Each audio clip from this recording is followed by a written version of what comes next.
Ini ada yang masih di luar gak? Masih banyak ya? 2, 3, 4, 5, 7, separuh ya? Separuh lebih ya?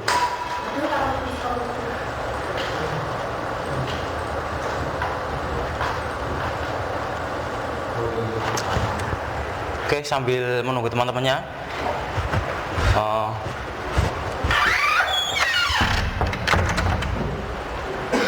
karena minggu kemarin saya liburkan ya,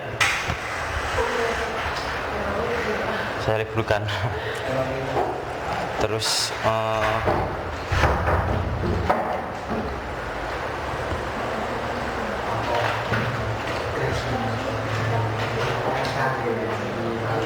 jadi pertemuan ini pertemuan kedua ya, judulnya pertemuan 2 walaupun aslinya itu sudah 3 kali pertemuan, karena saya mengawalinya dari pertemuan 0 ya, 0, 1, 2, 3 pertemuan. Terus nanti ada mid semester ya, bulan November awal ya, November awal nanti ada mid semester.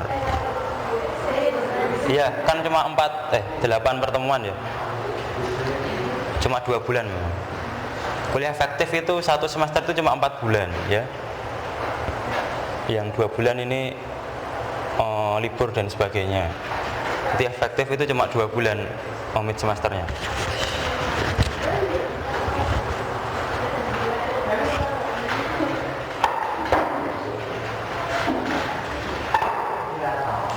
Oke,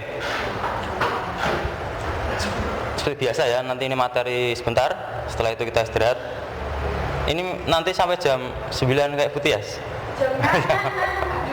Kemarin jam 9 sampai jam setengah 9 Butias. Bukan, yang Butias kemarin loh, jam 8 ya. Gimana? Jangan tiru. Tiga mata kuliah. Iya. Nah ini berapa mata kuliah Pak? 1. Satu ya Masa sih? Iya. Sebenarnya kalau hitungnya per jam ya. Kalau 1 kuliah itu berapa jam? Kalau saya kan aslinya 7 jam perkuliahannya. Memang mata kuliahnya 1, cuma jamnya 7. Kalau Butias kan mata kuliahnya 3. Per kuliah itu ada yang 2, ada yang 3 kalau nggak salah. Jadi memang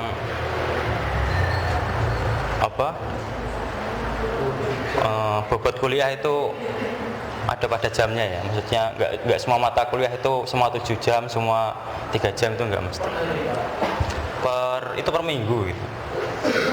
Kalau di SMK kan, kalau di SD atau dulu kan umpamanya matematika 7 jam seminggu ya, kan dipisah-pisah ya, 2 jam hari Senin, 2 jam hari Selasa. Tapi kalau kuliah itu langsung diblok gitu, 7 jam per minggu langsung sehari 8 jam berdiri. Jadi enaknya kalau yang diblok itu untuk mata kuliah praktek kan enak langsung ya dia. Kalau cuma 2 per hari itu kan potong-potong malah kayak enak. Kayak di SMK ya berarti ya. Di per minggu, 7 jam per minggu.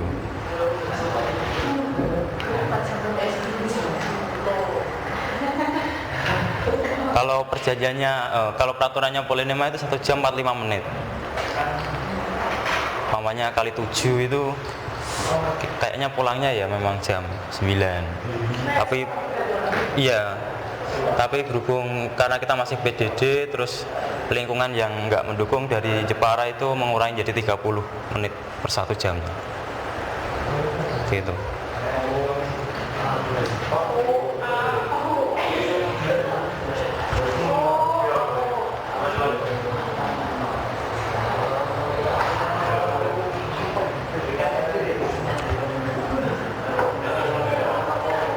Oke, kita materi sebentar. Sambil silakan materinya disebarkan ya. Di Edmodo saya itu verify emailnya itu nggak jalan, jadi nggak bisa membuat folder baru untuk ngupload materinya. Tapi untuk tugas-tugas bisa dinilai. Gitu ya. Kemarin mata kuliahnya Butias, sebelumnya Pak siapa? Pak Rubikan? Kemes, Pak Rubikan Kemes kemarin ya. Butias Rebo ya berarti ya.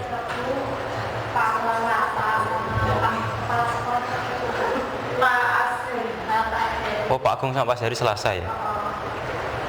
Itu. Ya itu kaprodinya ya, kepala prodinya Pak Agung.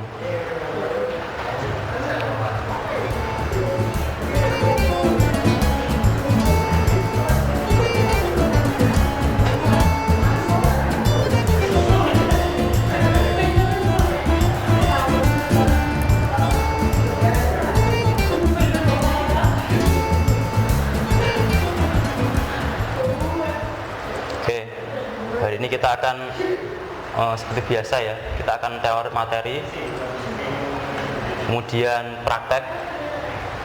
Nanti prakteknya praktek query dasar. Untuk materinya ini nanti kita akan membahas konsep arsitektur basis data. Di materi saya yang folder yang saya sebarkan itu sudah ada slide-nya ini. Terus sudah ada 2 PDF, satu PDF materi, satu PDF praktek. Silakan dibaca ya. Kalau angkatan yang kemarin tuh yang PDF materi itu nanti follow up-nya ke kuis itu yang di Edmodo. Cuma kemarin belum sempat buat kuis ya, mungkin nanti tak susulkan kuisnya. Oke.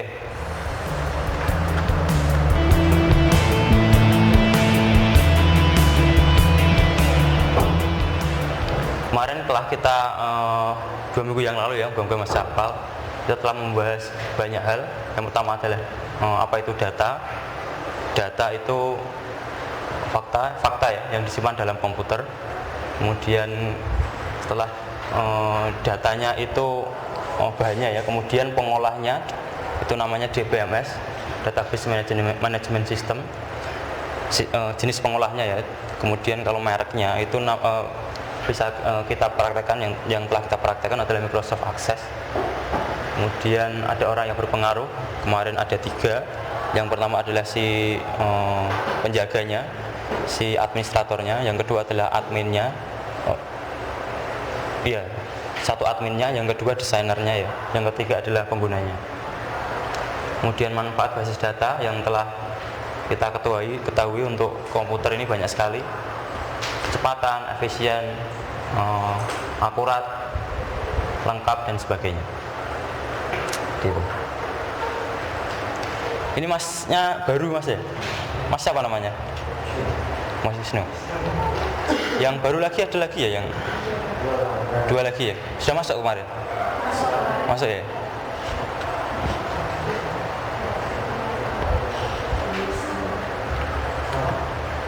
Si Mendita sama si apa ya?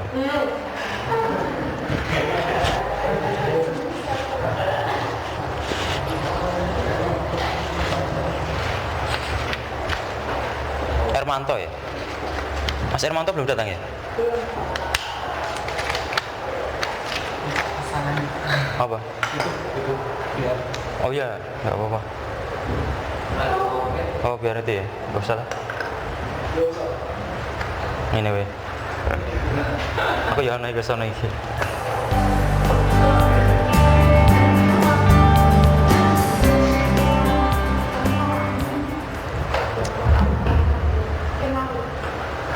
Oke ya. Jadi kita akan membahas tentang pertama adalah model data. Jadi ada banyak data itu. Terus nanti harus kita modelkan. Kenapa harus kita modelkan? Karena data itu nanti kita bisa petakan dalam sebuah gambar atau dalam sebuah skema. Jadi menskemakan atau mengelompokkan banyak data itu namanya adalah model data. Jadi model data itu merupakan cara untuk menjelaskan bagaimana pemakai dapat melihat data secara logis. Jadi banyak data itu kan abstrak. Kemudian dibuat bagaimana supaya administrator, desainer, sama pengguna itu bisa melihat data secara logis ya, bisa dibaca secara manusia. Itu namanya model data.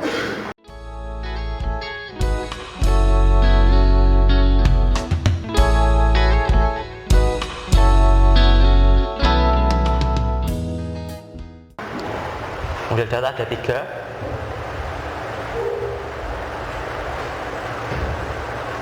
Yang pertama adalah berbasis objek, yang kedua adalah berbasis record, yang ketiga adalah berbasis fisik.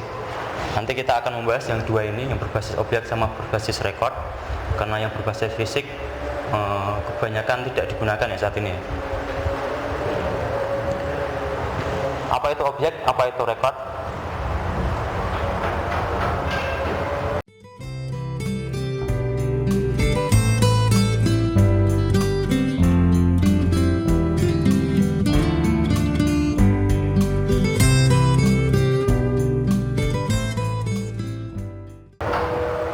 Jadi nanti sebuah data ya, sebuah tabel itu dibuat seperti ini nanti.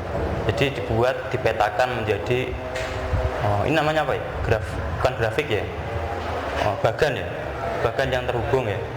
Jadi nanti biar data itu bisa diatur atau bisa diolah, bisa disederhanakan dan sebagainya, itu perlu digambar dulu. Ya, digambar dulu, nanti pakainya model data berbasis objek. Salah satunya berbasis objek. Nanti ada objek, nanti ada lagi yang record. Jadi biar kita bisa menghapus yang nggak perlu, menambah yang membutuhkan, itu perlu digambar dulu. Sama seperti nanti adik-adik kalau mau membuat website, jadi database website itu perlu digambar dulu seperti ini. Nanti ada mata kuliah namanya RPL. Ya, RPL itu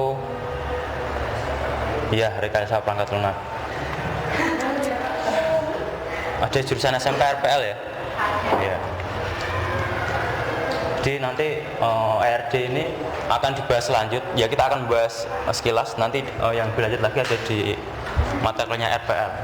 Nanti ada Ibu Citra namanya kalau dari Jepara. Oke. Nanti yang sering digunakan adalah ini entitas relationship model. Jadi data-data ini saling berhubungan ya, dihubungkan satu sama lain.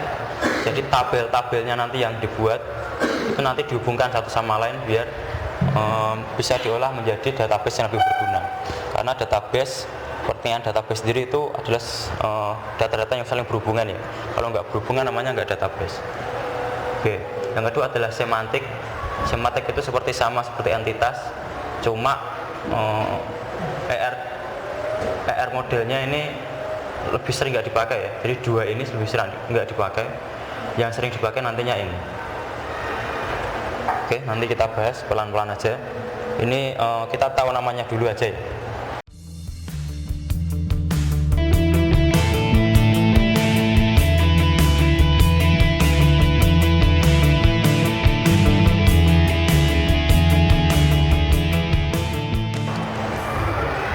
Kemudian yang kedua adalah model data berbasis record. Record itu artinya baris ya, baris per baris ya. Jadi kalau yang tadi, yang sebelumnya objek itu dibuat bagan, tapi kalau yang di record ini biasanya dibuat seperti dinas juga ya, tapi bentuknya adalah hierarki ya. Jadi yang data yang paling umum dulu, kemudian dipecah menjadi khusus, dipecah lagi menjadi khusus, kemudian pecah lagi menjadi khusus. Ini juga bisa digunakan untuk memodelkan data atau untuk memetakan data. Tapi ini juga sering tidak digunakan. Yang sering digunakan nanti adalah ini, relational model.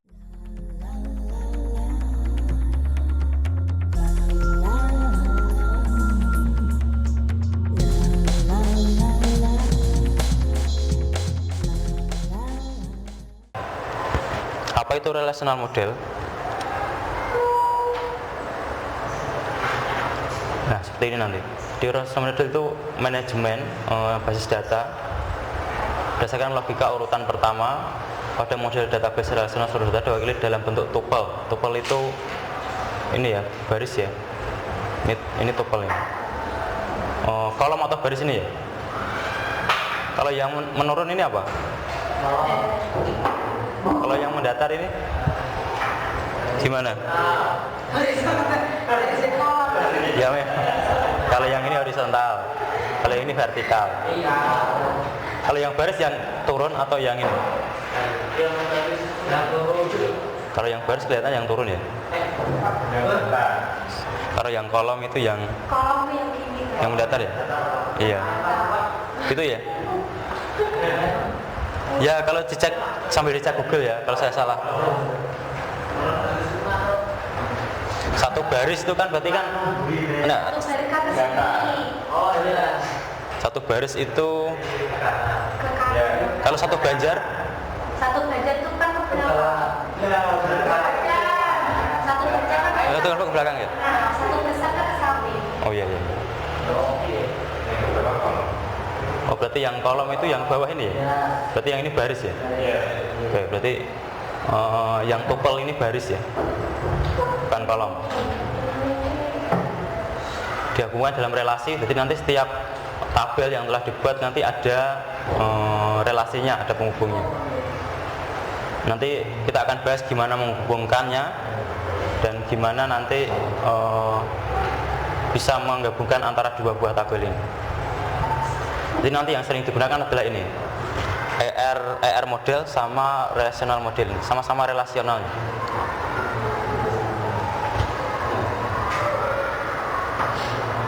Oke, sekarang ini ada sebuah tabel ya.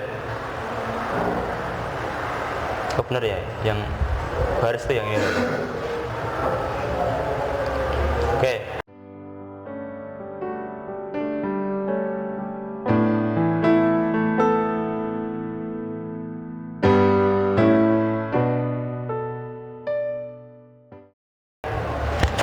Sekarang ini satu buah tabel ya, ini adalah sebuah tabel, umpamanya tabel daftar mata kuliah ya. Kemudian yang perlu diketahui dari sebuah tabel itu ada namanya, yang pertama adalah primary key. Primary key itu kunci induk ya, atau kunci utama. Jadi setiap data itu kalau bisa seharusnya itu harus ada primary key-nya. Primary key dari mata kuliah struktur data itu IF 110. Kemudian sebuah primary key ini, sebuah data ini juga memiliki atribut. Atributnya adalah nama mata kuliah, SKS, semester, waktu, tempat, dan dosen. Oke ya. Kemudian ada juga yang menyebutnya ini tadi sebagai kolom atau baris? Kolom ya. Ada juga yang menyebutnya sebagai kardinalitas, sama. Kalau ini tupel kolom atau baris? Baris ya. Jadi sebuah data itu harusnya ada sebuah primary key dan beberapa atribut ya. Atribut itu sesuatu yang ciri-ciri yang melekat di dalamnya, umpamanya ini tabelnya adalah tabel orang ya. Kalau tabel orang, primary key-nya kira-kira apa? Kalau ini kan tabel tentang mata kuliah ya. Umpamanya ini kita buat sebuah tabel manusia ya. Primary key-nya kita sebut, primary key itu sebuah iya, kata kunci bisa jadi yang bersifat unik ya. Jadi dia dimiliki oleh cuma satu tupel saja. Berarti ciri khusus gitu ya? Ya, ciri sangat khusus berarti. Kalau ciri khusus itu masih belum sangat khusus. Mas Teko, dia itu tidak bisa dibedakan dengan yang lain ya. Kalau nama, kira-kira unik nggak? Nggak terlalu ya, karena nama kan bisa sama. Umpamanya Roy Martin itu kan mungkin di desa kalian ada Roy Martin dan sebagainya. Jadi sebenarnya nama itu jarang sekali untuk jadikan primary key. Biasanya untuk yang primary key itu bisa jadi sidik jari. Atau yang paling mendekati lagi, kalau adik-adik punya KTP ya, nggak mengandung uang ini.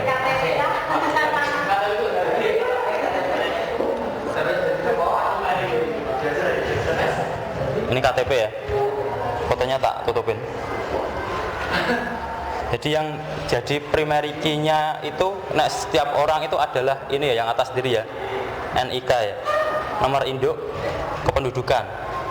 Itu kan pasti satu orang kan nggak mungkin sama, ya kan? Iya. Di primary key kebanyakan biasanya itu numbering ya. Karena number kan tidak terbatas. Jadi kalau KTP primary key-nya adalah NIK. Ya janganlah. Saya itu kalau foto apapun yang berbau kartu itu khilaf semua, lucu-lucu lah. Dan ini SIM saya ya, SIM saya telah kadaluarsa satu tahun ini, belum tak urus, SIM C. Jangan ditiru ya. Ya, jadi primary key itu sesuatu yang bersifat unik. Ya, kalau orang itu bukan nama tapi nomor induk kependudukan ya, nikah. Kemudian dari orang itu bisa dipecah menjadi atribut itu ciri-cirinya. Yang pertama adalah nama bisa. Yang kedua baru tanggal lahir dan sebagainya.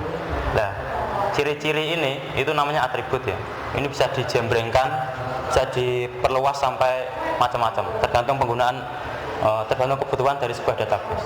Tapi intinya bahwa setiap data, setiap tabel itu harus ada primary key-nya dan harus bersifat unik. Itu ya. Paling namanya. Gimana? Atribut sama domain.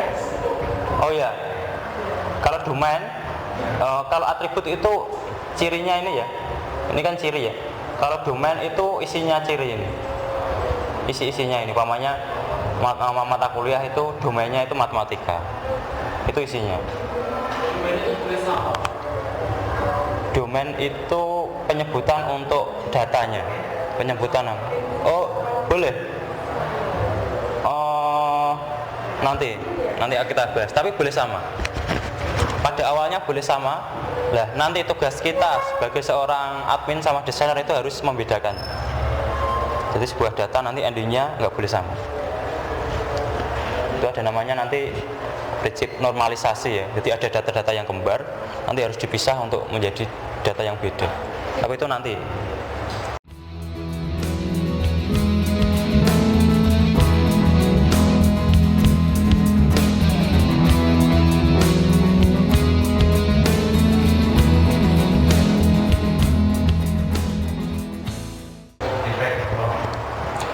Oke ya, sampai sini ya.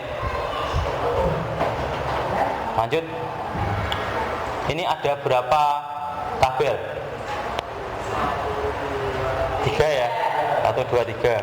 Umpamanya ini sebut saja tabel MHS, MKUL sama nilai. Sekarang tabel MHS kira-kira primary key-nya yang mana? 1 NPM ya. NPM itu nomor induk mahasiswa seperti itu ya. Mungkin penyebutannya NPM. Nomor pokok mahasiswa. Jadi kalau nomor ini kan nggak mungkin sama setiap mahasiswa. Walaupun ada namanya sama, ada yang nama samanya nggak? Ada yang nama sama nggak? Ada ya? Gimana?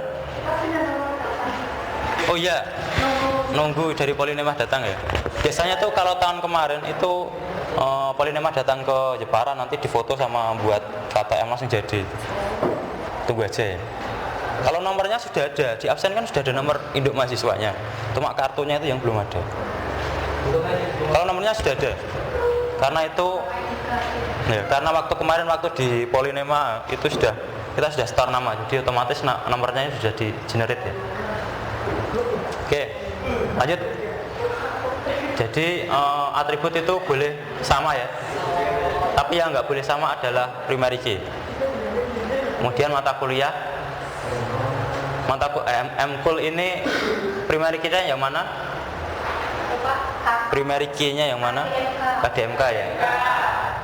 KDMA itu kode mata kuliah. Ya sama, ini juga harus bersifat unik ya. Walaupun nanti ada mata kuliah yang sama, umpamanya P basis data, ada nanti P basis data. Maksudnya P basis data ini nanti kuliahnya ke yang di SMIK, P basis data yang kedua nanti kuliahnya yang di Nawakartika. Itu juga bisa. Tapi nomor sekali lagi primary key-nya nggak boleh sama. Ini juga sama ya. Oke. Nah, ini itu bisa datanya dari sini itu bisa diambil dari tabel atas dan tabel bawah ya. Data yang diambil data apa? Yang pertama adalah NPM. Ini kan datanya yang mahasiswa diturunkan ya. Kemudian yang data yang bawah, yang KDMK itu dari kode mata kuliah. Oke. Nah, proses penurunannya ini yang khusus 2 ini ya, itu namanya adalah proses query. Query. Query.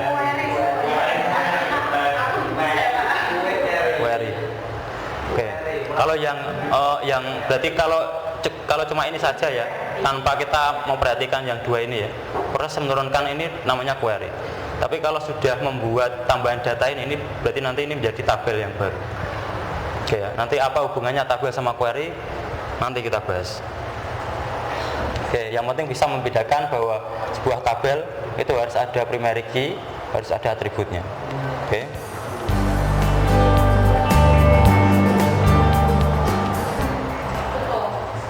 Oke. Ini karakteristik ya, atau bisa jadi syarat atau syarat ya. Karakter ya, beda ya, harus sama syarat ya. Ini karakternya model basis data relasional. Yang pertama adalah tidak ada baris yang kembar, yaitu primary key ya. Benar tadi ya. Jadi data boleh sama, tapi yang baris berbeda adalah primary key. Yang kedua adalah urutan tuple adalah penting. Maksudnya adalah urutannya ini tidak penting ya. Maksudnya dalam record database nulis itu sebenarnya nggak penting, nggak urut nggak masalah. Tapi nanti pembacaannya itu yang kita urutkan. Jadi proses inputnya nanti acak nggak masalah. Tapi nanti ada proses namanya sorting ya. Sorting itu pengurutan. Nah, proses pengurutan untuk tampilan itu yang nanti yang akan bisa kita lakukan untuk menjadi urut. Jadi intinya apa yang telah kita tulis nanti di tampilan itu juga bisa berbeda. Tergantung kita yang bisa tergantung kita bisa manipulasi. Oke, setiap atribut memiliki nama yang unik. Ini ya, atribut itu selain primary key, maksudnya nama yang unik itu namanya tidak sama ya. Umpamanya nanti ada mata kuliah, ini nanti ada muncul lagi mata kuliah, kan enggak lucu. Setelah itu keempat, setiap atribut memiliki nilai tunggal dan jenisnya sama dengan tuple. Jadi nilainya ini, nilainya umpamanya si NPM-nya ini itu harus satu ya, harus tunggal ya. 60 kan tunggal.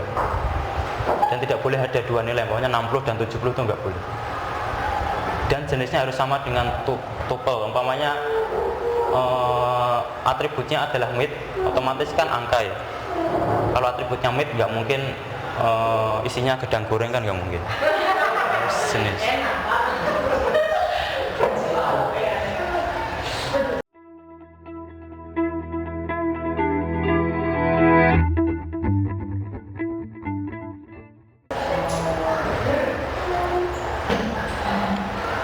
Oke, sampai situ kita istirahat dulu, sholat isoma. Setelah itu nanti kita lanjutkan ke praktek. Sampai saat ini yang belum mengumpulkan, yang belum store link siapa?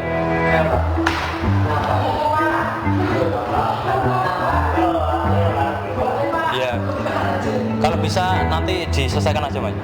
Yang mana nggak usah direkam dulu, filenya harus jadi dulu. Pasalnya prakteknya ini nanti bersambung dari kemarin nanti praktek ke